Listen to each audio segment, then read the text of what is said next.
Hello student, this is Pankaj Ziman, faculty member of SBS Law College, Shri Ganganagar. We are studying drafting, pleading and convincing, and next question is draft the bail petitions.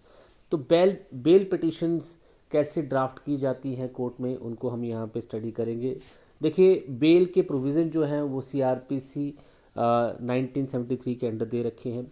CRP का section 437, 438, ये सारे section जो हैं 439 जो हैं, ये सारे section bell और एंटिसिपेटरी बेल से रिलेटेड हैं।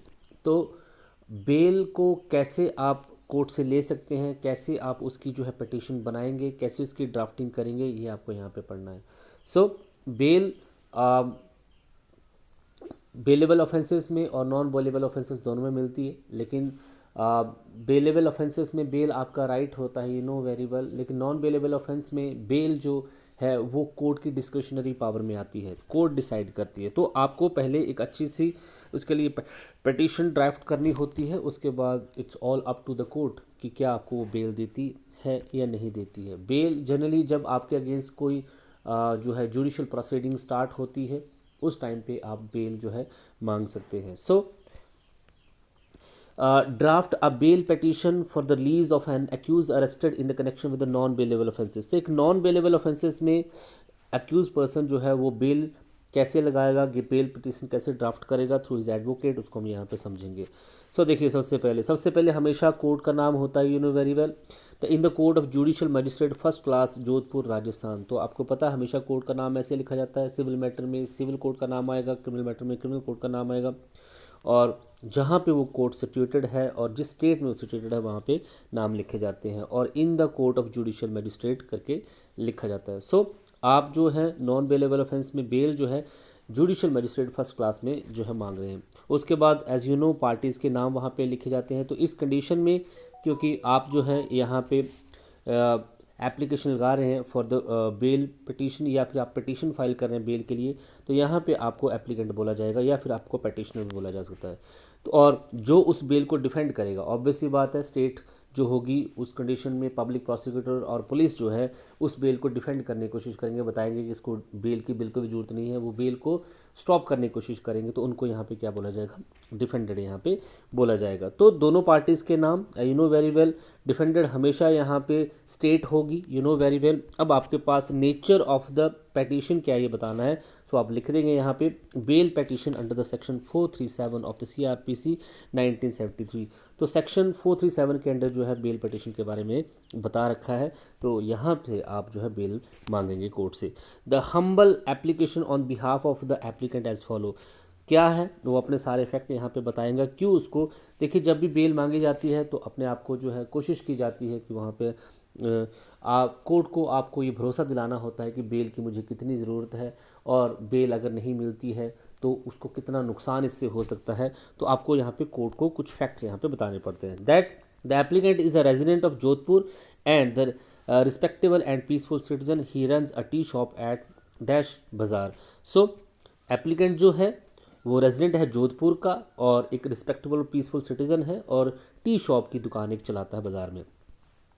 That one person C has filed a false FIR in police station का नाम आ जाएगा, ऑन डेटेड, फिर जो है किस तारीख को, against the applicant under section 366 of the IPC, that the applicant has abducted her married daughter, the applicant was arrested by the police and he is in the police custody.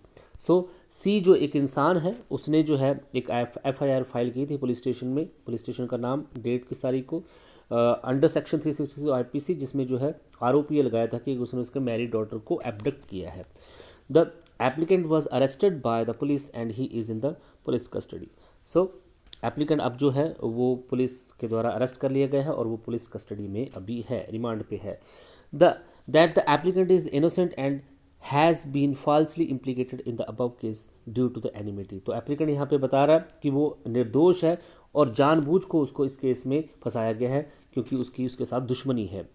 That the applicant is a poor person, he hardly fulfils the livelihood of his family, if he is not release on bail his family would be difficulty. तो applicant यहाँ पे बता रहा है कि वो poor person है, अपने परिवार की आजीविका को बड़ी मुश्किल से कमा पाता है, and he is not release on, अगर उसको बेल पर रिहा नहीं किया जाता है तो उसकी फैमिली को बहुत डिफिकल्टी वहाँ पे होगी। That the applicant has a 90-year-old age mother in his family, no one except the applicant to look after her in the family. तो एप्लीकेंट ये भी बता रहा है कि उसकी 90 साल की एक बूढ़ी माँ है और उसके अलावा उस फैमिली में और कोई नहीं है जो उसकी देखभाल वहाँ पे कर सके। That there was a no recovery of any incriminating article from the possession of the applicant. तो यहाँ पे ये भी बता रहा है कि उसके पास जब उसके घर पे सर्च हुई थी, इन्वेस्टिगेशन, तो किसी भी तरह का इनक्रिमिनेटिंग आर्टिकल भी उसके घर से बरामद नहीं हुआ था। That the applicant assured that in case of any investigation of any other purpose, he would be present before the police officer and he will provide all the help for the investigation। तो applicant ये भी assure कर रहा है कि जब भी किसी इन्वेस्टिगेशन की ज़रूरत होगी तो वो कोर्ट में हाजिर हो जाएगा, पुलिस स्टेशन में भी हाजिर होगा जब उसको बुलाया जाएगा। तो देखिए, पहले उसने अपने फैक्ट बता दिए, उसके बाद ये कोर्ट को एश्योर कर रहा है कि जब भी उसकी ज़रूरत होगी वो कोर्ट में हाजिर हो जाएगा। That there was no such offence of death sentence और life imprisonment made out against the applicant. Generally death के केसेस में अगर डेथ सेंटेंस वाला कोई ऑफेंस है या लाइफ इम्प्रिजनमेंट वाला कोई ऑफेंस है तो बेल नहीं मिलती है। तो यहाँ पे ये भी बता रहा है कि इस तरीके का कोई भी ऑफेंस इस केस में नहीं बना है जिसकी वजह से उसको जो है बेल ग्रांट ना हो। That it may take long time for the investigation, और ये भी बता रहा है कि इन्वेस्टिगेशन का भी और लंबा टाइम लगेगा और वो कस्टडी में है और उसके घर वालों को उसकी जरूरत है। That the applicant is prepared to furnish bail bond as per the order of the court. इसके अलावा एप्लीकेंट जो है बेल बॉन्ड भरने के लिए भी तैयार है जिस तरीके से कोर्ट ऑर्डर देगी। तो ये सारी चीज़ों को वो कोर्ट में एश्योर कर रहा है और इस तरीके से वो बेल यहाँ पे ग्रांट का जो है कोर्ट से ले सकता है। अब वो रिलीफ मांगेगा। It is there for the applicant pray that the bail petition may be allowed, तो बेल पटिशन जो उसकी अलाउ की जाए, and the order of is release on the proper bail bond, और उसके रिलीज करने के ऑर्डर जो है प्रॉपर बेल बॉन्ड पे पास किए जाए in favour of the applicant. तो इस तरीके से आप एक बेल की पटिशन जो है फाइल कर सकते हैं। फैक्ट्स आपके अपने हो सकते हैं लेकिन कुछ चीज़ें जो है कॉमन रहती हैं। तो सिग्नेचर एप्लीकेंट के, एडवोकेट के सिग्नेचर, प्लेस आ जाएगा और डेट यहाँ पे आ जाएगी। इसी तरीके से आप एक बेल पटिशन जो है सेशन कोर्ट में भी लगा सकते हैं, सेक्शन 349 ऑफ द CRPC। इसमें सिर्फ पिछली वाली पटिशन को ही आपको फॉलो करना है, सिर्फ ये बताना है कि आपकी जो पिछली आपने एक बेल की एप्लीकेशन जो है in the court of judicial magistrate first class लगाई है लेकिन वो रिजेक्ट कर दी है, इसलिए आप सेशन कोर्ट में आए हैं। बाकी आपके सारे फैक्ट वही के वही रहेंगे। लेकिन अगर सेशन कोर्ट में आपने बेल की पटिशन लगानी है तो वो 439 में लगेगी, ये आपको ध्यान में रखना है। यहाँ पे कोर्ट का नाम आ जाएगा सेशन कोर्ट, उसमें पार्टीज भी उसी तरीके से आ जाएंगी और यहाँ पे आपकी नेचर ऑफ द एप्लीकेशन आ जाएगा कि 439 के CRPC में आप बेल पटिशन लगा रहे हैं क्योंकि आपकी बेल पटिशन जो है फर्स्ट क्लास मजिस्ट्रेट ने रिजेक्ट कर दी है। बस आप यहाँ पे देखेंगे तो इन 2-3 पॉइंट ही आपको सिमिलर मिलेंगे, जो है चेंज मिलेंगे, बाकी पूरा सारी रहेगा। That on the basis of FIR filed in the police station and on the arrest of the applicant by the police, the bail application was presented in the court of judicial magistrate under section 439 of CRPC on dated, which was rejected by the court. Hence the application is presented before this court by the applicant। तो यहाँ पे वो ये बता रहा है कि उसके अगेंस्ट FIR दर्ज हुई थी स्टेशन में और एप्लीकेंट को अरेस्ट यहाँ पे कर लिया था और उसने जो जुडिशल मजिस्ट्रेट फर्स्ट क्लास को 437 के अंडर 437 आएगा यहाँ पे एक जो है पटिशन लगाई थी जिसको उन्होंने रिजेक्ट कर दिया, इसलिए हम इस कोर्ट में आए हैं। और इसके साथ आप ये बता देंगे तो ऑनरेबल कोर्ट, पिछली कोर्ट ने, honourable court of judicial magistrate did serious mistake by rejecting the application without using his conscious and the in hurry. तो ये भी बता रहा है क्योंकि जहाँ पे उसने पहले बेल की पटिशन लगाई थी जिसको रिजेक्ट कर दिया, तो बोल रहा है कि ऑनरेबल कोर्ट ने वहाँ पे बहुत सीरियस मिस्टेक की है, उसकी एप्लीकेशन को वहाँ पे अच्छे से कंसिडर वहाँ पे नहीं किया है और आगे वाले फैक्ट उसके वही रहेंगे जो उसने पहले वहाँ पे दिए हैं। आप देख सकते हैं यहाँ पे आगे वाले फैक्ट वो जो है सेम ही रहेंगे कि वो टी शॉप चलाता है, इतने एब्डक्शन की जो है एप्लीकेशन जो है FIR दर्ज उसके अगेंस्ट की गई थी 366 के अंडर और वो एक इनोसेंट पर्सन है। उसके अलावा उसका कोई भी जो है वहाँ पे उसके घर पे जो है 90-year-old लेडी है, उसके देखभाल करने के लिए कोई भी नहीं है। इसके अलावा एप्लीकेंट जो है रेडी है, किसी तरीके का डेथ सेंटेंस की केस वहाँ पे नहीं है, डेथ सेंटेंस वाला कोई ऑफेंस नहीं हुआ है, इम्प्रिजनमेंट भी उस तरीके से नहीं है, कोर्ट का ट्रायल जो है लंबा चलेगा, बेल बॉन्ड भरने के लिए भी तैयार है। वो सारी चीज़ें यहाँ पे वो वैसे के वैसे ही यहाँ पे बता रहा है। अब सेकंड आपके पास यहाँ पे है एंटीसिपेटरी बेल। सो एंटीसिपेटरी बेल जो है सेक्शन 438 के अंडर सीआरपीसी में बता रखी है। देखिए एंटीसिपेटरी बेल कब लगती है, जब किसी केस में आपके अरेस्ट होने की एप्रीहेंशन हो जाती है, संभावना हो जाती है, आपको लगता है कि ये केस मेरे अगेंस्ट चला है और यहाँ पे मुझे अरेस्ट किया जा सकता है, पुलिस मुझसे अरेस्ट कर सकती है। उस कंडीशन में आप अरेस्ट होने से पहले ही सेशन कोर्ट या हाई कोर्ट को जो है एंटीसिपेटरी बेल लगा सकते हो। और अगर आपको एंटीसिपेटरी बेल ग्रांट हो जाती है तो फिर आप पुलिस आपको उस केस में अरेस्ट नहीं कर सकती है। तो अरेस्ट होने से पहले ही आप एक एंटीसिपेटरी बेल लेके अपने आप को अरेस्ट होने से बचा सकते हैं। इसका प्रोविज़न जो है 438 में सीआरपीसी के सेक्शन में दे रखा है। तो यहाँ से हम एक एंटीसिपेटरी बेल जो है यहाँ पे बनाएंगे। एंटीसिपेटरी बेल हमेशा याद रखिए, हमेशा सेशन कोर्ट या हाई कोर्ट में लगाई जा सकती है। तो आप सेशन कोर्ट में यहाँ पे लगाएंगे in the court of session जज जयपुर सिटी। तो यहाँ पे आपने जो है सेशन जज को जो है यहाँ पे बता दिया in the court of session जज जयपुर सिटी। पार्टीज़ के नाम आपको पता, डिफेंडेड हमेशा जहाँ पे स्टेट ऑफ राजस्थान, स्टेट जो पर्टिकुलर स्टेट होगी वो यहाँ पे रहेगी। इस कंडीशन में राजस्थान है और यहाँ पे आपका एप्लीकेंट का नाम आ जाएगा या पटिशनर भी इसको आप लिख सकते हैं। फिर आपको नेचर ऑफ द पटिशन बताना है। तो आपकी क्या है, application for the anticipatory bell under section 438 of the CrPC 1973। और यहाँ पे वो आप अपने फैक्ट बताएगा कि क्यों उसको बेल वहाँ पे दी जाए। That the applicant is a resident of Fateh तिब्बा Adarsh Nagar Jaipur and the peace loving person. तो सबसे पहले वो अपने आप को बताएगा कि वो अच्छा इंसान है, ये ऑब्वियस सी बात है, बेल में बताएगा। और उसकी कुछ मजबूरियाँ हैं जिसकी वजह से उसको जो है ये बेल मिलना ज़रूरी है, अदरवाइज़ उसको फाइनेंशियल लॉस या घर पे जो है बच्चों को या फैमिली को लॉस हो सकता है, इसकी वजह से वो बेल यहाँ पे चाहता है। तो एप्लीकेंट जो है रेजिडेंट है फतेह तिब्बा का। That the applicant is the cloth merchant and has a good reputation in the बाजार। उसका एक क्लॉथ का व्यापार है, अपने कपड़े का व्यापार है और अच्छी रेपुटेशन है बाजार में। रेपुटेशन बेसिकली इसीलिए ये लगाई जाती है कि अगर आप अरेस्ट होते हैं तो आपकी रेपुटेशन, आपके बिजनेस को लॉस हो सकता है। किसी केस में अगर आपको फंसाया गया है तो उससे पहले आप अरेस्ट ना हो पाए, आप एप्लीकेशन ये पटिशन लगा सकते हैं एंटीसिपेटरी बेल। तो इसलिए उसने यहाँ पे बताया कि उसकी रेपुटेशन अच्छी है। That the applicant is connected with the Congress party from the initial itself and has effective position in the party. तो एप्लीकेंट यहाँ पे बता रहा है कि वो शुरू से ही कांग्रेस पार्टी से जुड़ा हुआ है और उसकी इफेक्टिव पोजीशन है इस पार्टी में।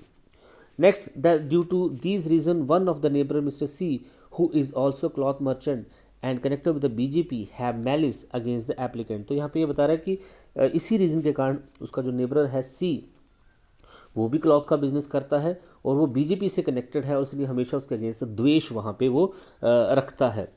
Next, that Mr. C generally fight with the applicant due to political and business reasons and he went to the defame the applicant in the society, want to defame the applicant in the society। तो Mr. C generally जो है उसके साथ लड़ता झगड़ता रहता है political और कारण और बिजनेस रीजन की वजह से और उसको हमेशा डिफेम जो है सोसाइटी में करना चाहता है।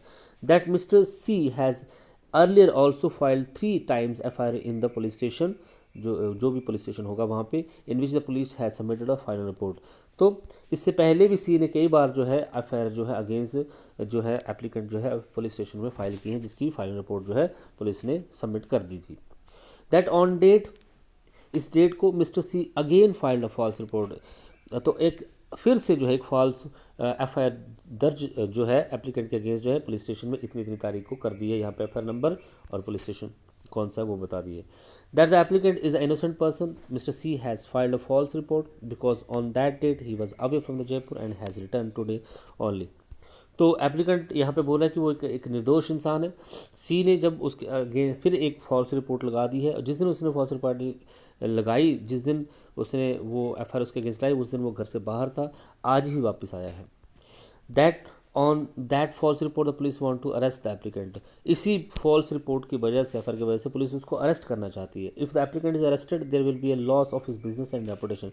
और अगर उसको अरेस्ट वहाँ पे कर लिया जाता है तो उसके बिजनेस और उसकी रेपुटेशन को बहुत बड़ा लॉस वहाँ पे होगा।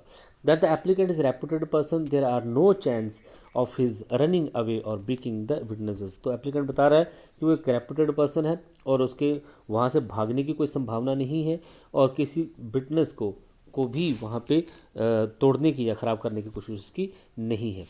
That the applicant is prepared to furnish the bail bond and personal security for the anticipatory bail. इसके अलावा एप्लीकेंट जो है वो बेल बॉन्ड भी फर्निश करने के लिए रेडी है और पर्सनल सिक्योरिटी भी एंटीसिपेटरी बेल को देने के लिए रेडी है।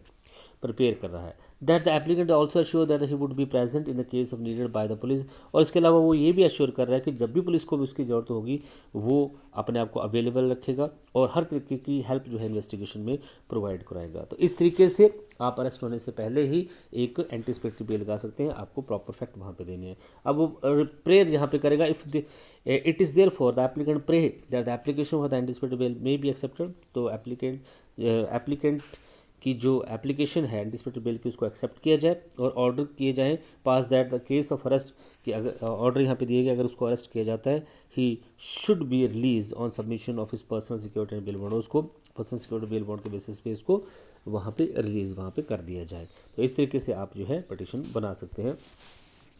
अब यहाँ पे सिग्नेचर एप्लीकेंट एडवोकेट सिग्नेचर, जगह का नाम आ जाएगा, डेट आ जाएगा, और इसी तरीके से आप जो है 438 के अंडर जो है एंटीसिपेटरी बेल हाई कोर्ट में भी लगा सकते हैं। अगर सेशन कोर्ट ने अगर आपकी जो है एंटीसिपेटरी बेल रिजेक्ट कर दी है तो बस आपको यही बताना है कि सेशन कोर्ट ने उसकी एप्लीकेशन जो पिटीशन जो है एंटीसिपेटरी बेल की वो रिजेक्ट कर दी है। उसके बाद वही सारे आपके पॉइंट रहेंगे जिस तरीके से आपने बेल के केसेस में वहाँ पे देखा था। Thank you so much.